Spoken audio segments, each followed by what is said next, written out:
Hi, everybody. Welcome to Busy Living Sober. Busy Living Sober. Busy Living Sober. Episode 170. What is up, JF? What's up with you? What are we doing here? We're doing something so new because, let's face it, we've been locked in the house with kids and for a pandemic for 2 months. And the kids have said to me, Mom, you need to have a YouTube channel.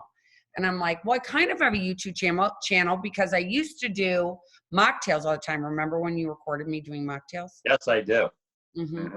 So I used to do mocktails, and now I'm going to do this Zoom call. It's going to be my Zoom podcast. So not only are we recording this, and this is going to be on iTunes and Spotify and the website, but also we are going to have a video of it. So it's kind of fun. Wow. Very neat. So it's a video podcast. It's a video podcast, which is something new and different. I don't know what the heck you call it. I never want anybody to think that I'm like not 51 because I am 51. And so I am technically challenged, even though I feel like I'm doing a pretty good job. I'm just like, I'm learning as I go. And if this works and more people can hear a message, then that's all that matters, right? That's right. Got it.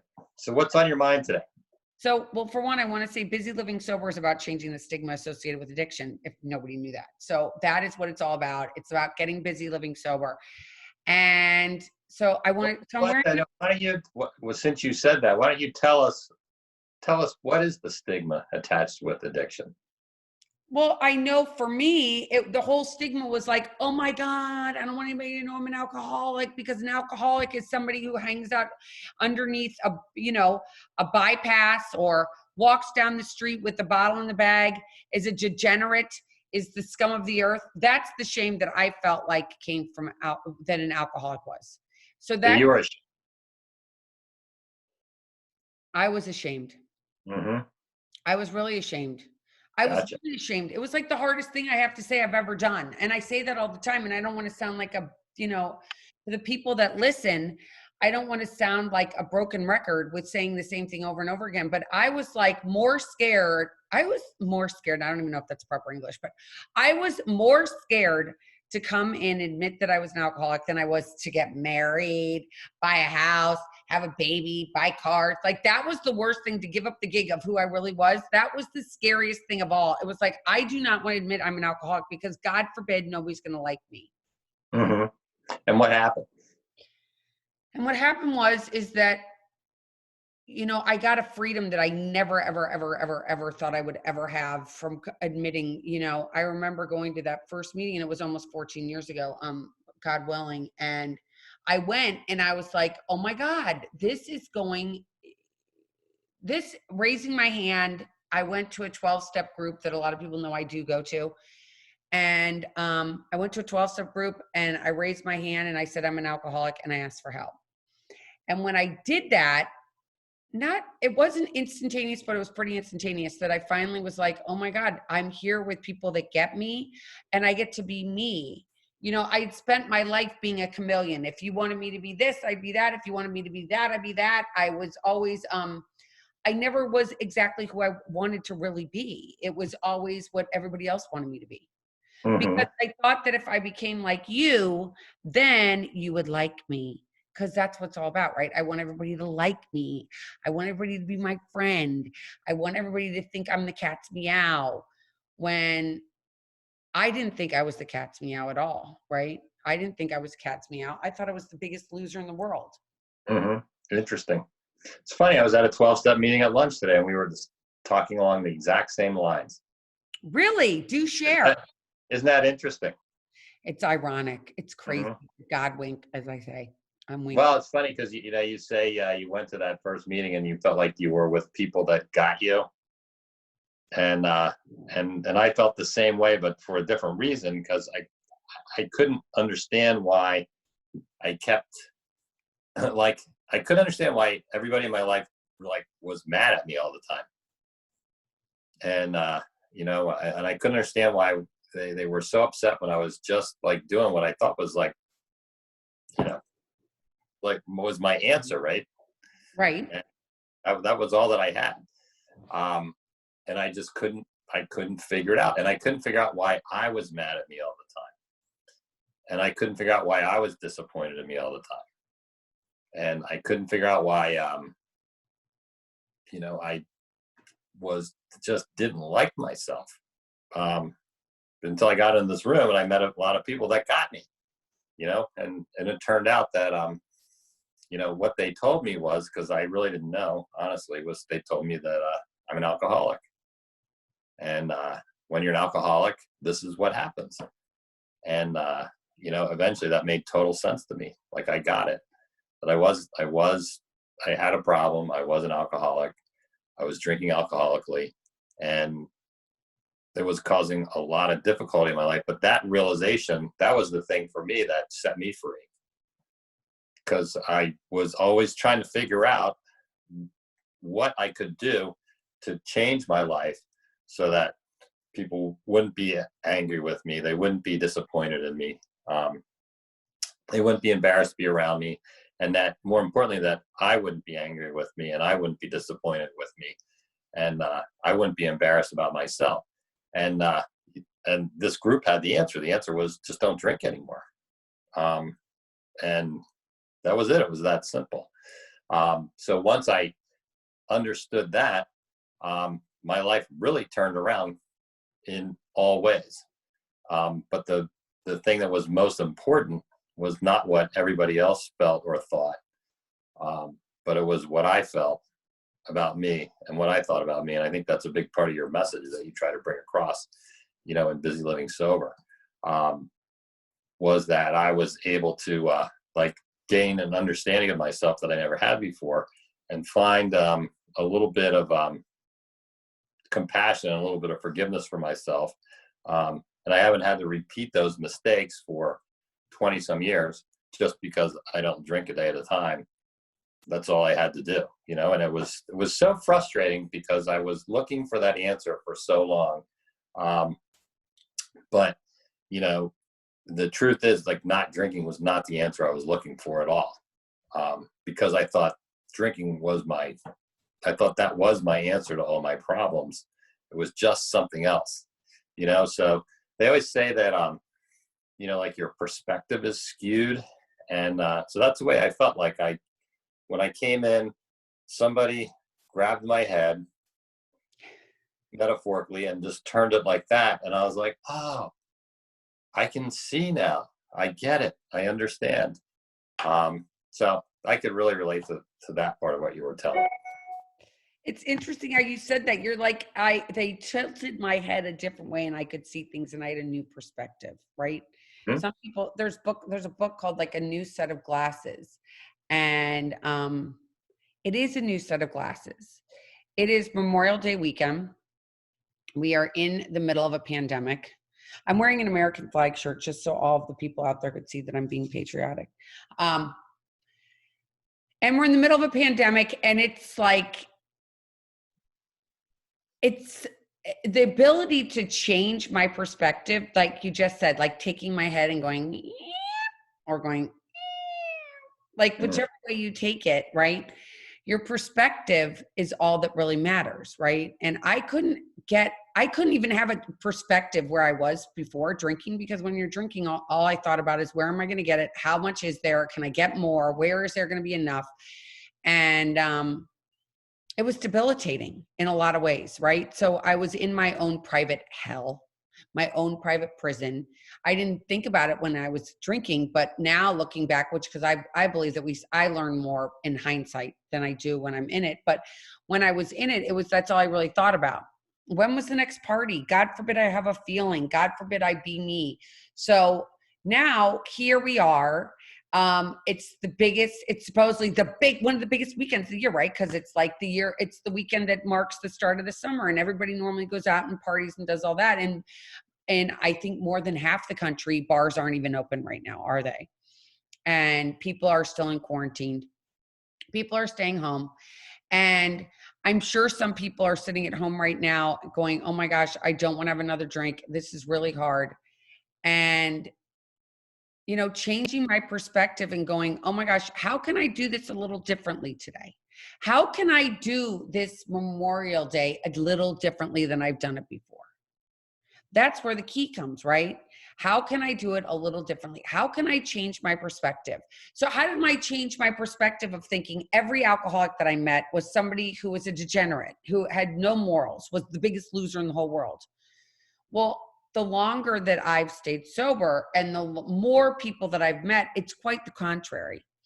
Um, Alcoholics are not the drudge of society. Alcoholics are actually brilliant, brilliant, brilliant people. Alcoholics have humongous hearts and humongous passion and so much love to give. And that's what really matters today, doesn't it? It's like that's what matters. And so I could change my perspective into, instead of being like, oh my gosh, they're all bad, into being like, oh my gosh, they're actually all good. They're Mm-hmm. all loving, they're kind. But if I give myself the chance, because I think a lot of us come into certain situations, whether it be a party, um, a function for work, a sporting event, wherever it may be, you go, you show up, and how do you go? And you go and you don't look for similarities, you look for differences. How am I different than that person? How am I different than that person? Oh, I don't want to be like that person. And we're judging them all by this exterior thing that we walk around with, which is called the body and our skin and our hair and all the rest of it. But the reality is it's about what's inside of here that really matters. Yes, I like that. Yeah. And I think that like my own belief is that I could be with any human being on this planet, any of the 8 billion people, and find something in common with that person, even if it's just our humanness. It just depends on what I want to look for. It is. And so many people would rather, because they're hurting, right? So during this time of when you're first deciding that you may have a problem with alcohol, let's just say you may have a problem with alcohol, or you've known for years that you have a problem with alcohol and you're still feeling, you're like, which I felt numerous times. In fact, I felt really the other day. And What does that mean exactly? that you're like, nothing's bad. I can't point to anything in my life that's really that bad. Yeah, we're going through a pandemic, but so is everybody else. And I have food in my refrigerator and I'm okay right now. I'm okay for the moment. It's always in the moments that I'm the best. But when I go to the future or I go to the past, I become not well, right? I become irritable, restless, and discontent, which is not fun, right? It's not fun to be irritable, restless, and discontent. But if I can identify, but when I'm in those feelings of and I know that I'm irritable, restless, and discontent, what am I going to do to change it? I guess you have to want to change it first, right? Well, exactly, because nobody wants to go to a pity party. I mean, we think that people do, but they really don't. Like when you call someone and you're like, well, this is wrong and that is wrong and this is wrong and that is wrong. The person that's on the other line is always like, you know what? I got to go. The cat needs to be left or whatever, the kids need me. And sometimes, well, they don't have any kids. And you're like, me or my dog, and you don't even have a dog. But the reality is like nobody wants to hear about another. We all want to raise each other up. We want to love each other, but we want to also help get into action, which changes that perspective, right? Which changes the to being Right. something different. The can be something different. And so for me, and then I'm going to talk about what you do, but for me, when I'm feeling I pick up the phone and I call someone and I say, this is how I'm feeling. Is this normal? And the person, I can tell you when, I'm just going to give you an exact example. I called a friend last week. I was feeling and it was actually a week ago, I think today. And I was feeling and I was jammed up and there was no reason why. Everything was fine. I mean, I even showed him a picture of what I was looking at out the window and he's like, oh my God, really? Why are you feeling And I said, I don't know, but I am. And he said, you know what? I am too. I get it. I feel that way too. That one sentence of saying, I get it, I feel that way too, helped me feel better. It made me feel better. I didn't feel so alone. I didn't feel like, oh my God, I'm crazy. I'm the only one that feels like this. It felt like I just shared with somebody what's really going on inside of me. And I now told him he knows and he feels the same way. So I'm justified. I I get a chance to feel okay. And that's what life is all about, is wanting to feel just like okay and feel like Mhm. you're included and that you're part of. So what about you? What do you do when you feel, if you ever do feel, which I don't even know if you ever do? I like to I like to do something when I feel that way. I like to do Yeah. something physical, and it doesn't matter what it is. Could be going for a walk, could be exercising, could be picking leaves out of the pool, could be sanding a board. Doesn't matter what it is. I like to do something physical because that gets me in the place where when I'm doing something like that, I stop thinking about all the external stuff, and I just get into myself, and and it always enables me to just go to gratitude, because usually, when I'm feeling like that, it's because I've lost gratitude about something. It's Mhm. always because something's not going my way. Somebody or something is not doing what they're supposed to do, and blah blah blah blah blah. And and I just need to get back to that place that you talked about. Is that gratitude is, when if I'm willing to stop for just a half a second and think about my life and think about the other 8 billion people that I talk about on the planet, my life is so much easier, and I'm so blessed compared to just about everybody. But I lose sight of that so fast, right? I really do. And that's where I need to be. you know um I need to be downsized, right? So can't have gratitude without humility. So somehow, some way, that works for me to downsize me, to get me back to where I am, and to just be appreciative for everything that I have. And the truth is, like, something else we were talking about today was this all came about because we were talking about happiness and how does one become happy. So there's the old saying, well, Abe Lincoln said, he's credited with it anyways, uh, people are about as happy as they want to be. And that's true. But we talked about it, and we went all the way back to like active addiction, and where you thought at that time that the thing that was going to make you happy was the drink or the drug, whatever it was, right? That's the only thing that was going to make you happy.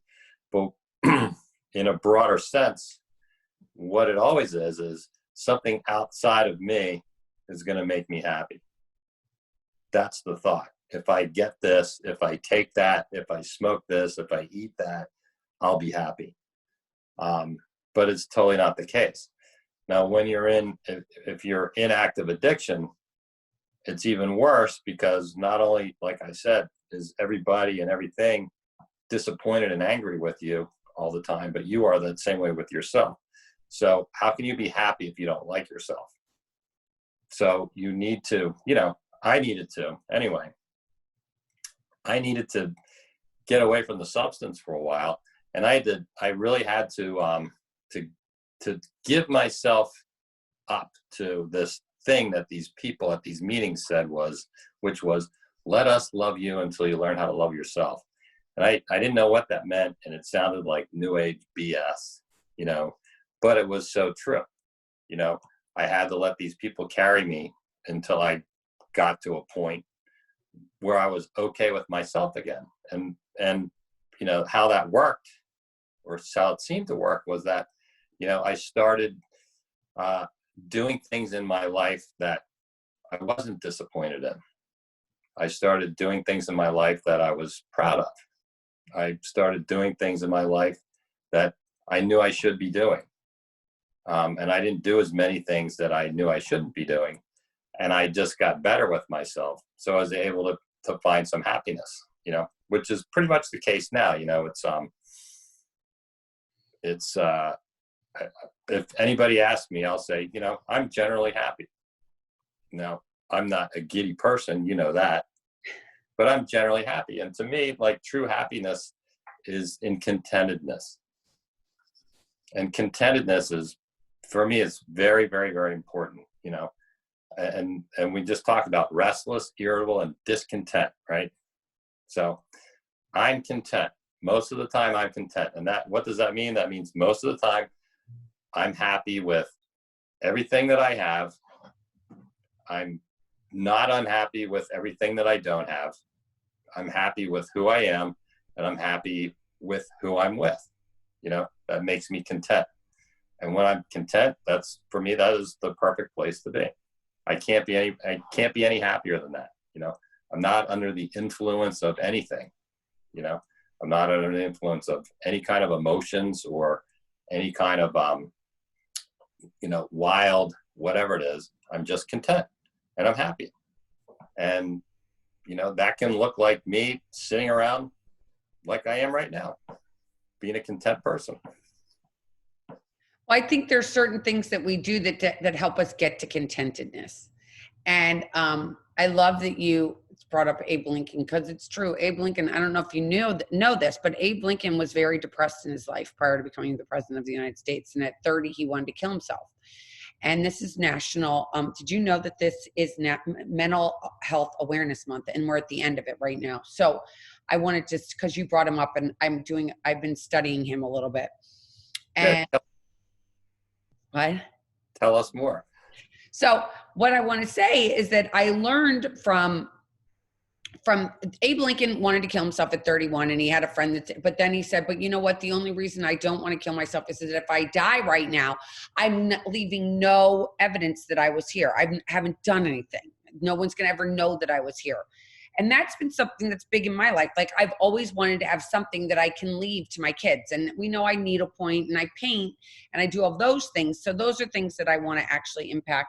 I want to leave to my kids, but I also would like to leave the ability to people. I want people to know that getting sober, as scary as it is and as frightening as it is possible, and you can do it. And you might not want to go to 12-step meetings for whatever reason. You might not want to go. I do go. You do go. I know that because you're my husband. I'm going to talk about that. But if you don't want to go, that's okay. I think it makes it easier if you have somebody around you, but your life gets that much better if you find somebody that can relate to you and that can love you unconditionally. And that's a huge thing, because so many people in the world have preconceived notions, right? They believe they see this and that's the outcome. Nobody really teaches you when you're younger to have compassion, to have love, have empathy. Those are all things I'm learning as a 51-year-old woman, right? Like, I'm learning all the time. How do I be empathetic? How am I empathetic towards somebody else rather than judgmental? And that's a gift that I didn't learn when I was drinking and drugging. I didn't learn that. I just keep moving, give me another drink. I don't even want to feel at all. I don't even know what empathy means or what any of those feelings mean. I've heard them in the dictionary and I've read about the words, but I don't really know what that feels like to me. So the longer I've stayed sober, the more I've been able to do that. And Abe Lincoln, despite being as depressed as he was, he got the encouragement and the tenacity to actually go out there and say, you know what, I'm going to, run for office. He had to take some time. And the other thing that I've been studying, I don't know if you know this, but Theodore Roosevelt was a very big proponent in taking every day he took a 2-hour walk, because he needed to step down from his place of being the president and be a human, right? Barack Obama sat down and had dinner with his family every week. We all need some form of that. We're just going to sit down and relax and take it easy and regroup. And whatever that is for the people that are out there and listening, it's making sure you take care of yourself. That's one of the things we have to do to take care of ourselves.